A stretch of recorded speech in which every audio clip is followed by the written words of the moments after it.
Lah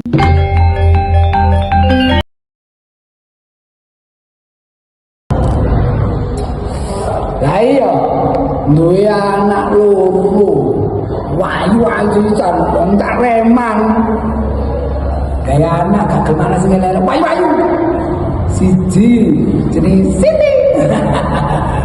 Loro jenenge Misa. Loro-lorone wis gede-gede, wayu-wayu.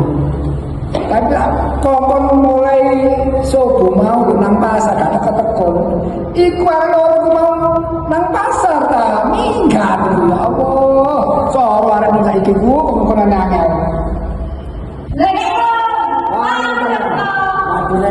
Anakku cantik-cantik teko kabeh rek.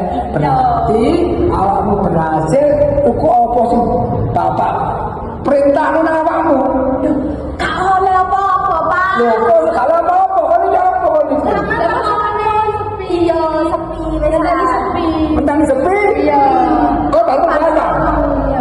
Temen tak aku ngomong ngono. Iya. Iya, bapak mah ngomong, nah, ngene nang pasar, entekno sepi nih kan wong kan ngene ya. Lah sepi mah gak piro. Jam 12. Kok berbu? Iya.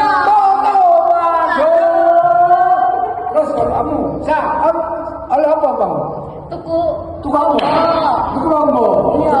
Jaluk mbondok. Oleh. Ora. Oleh.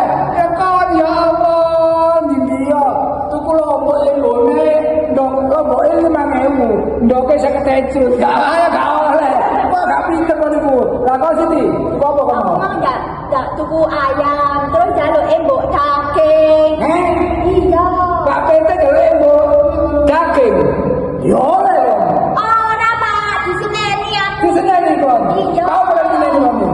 Loh, kok tuku PT jaluk mbok daging sih? Kepala gak tahu ya. Enggak, Pak.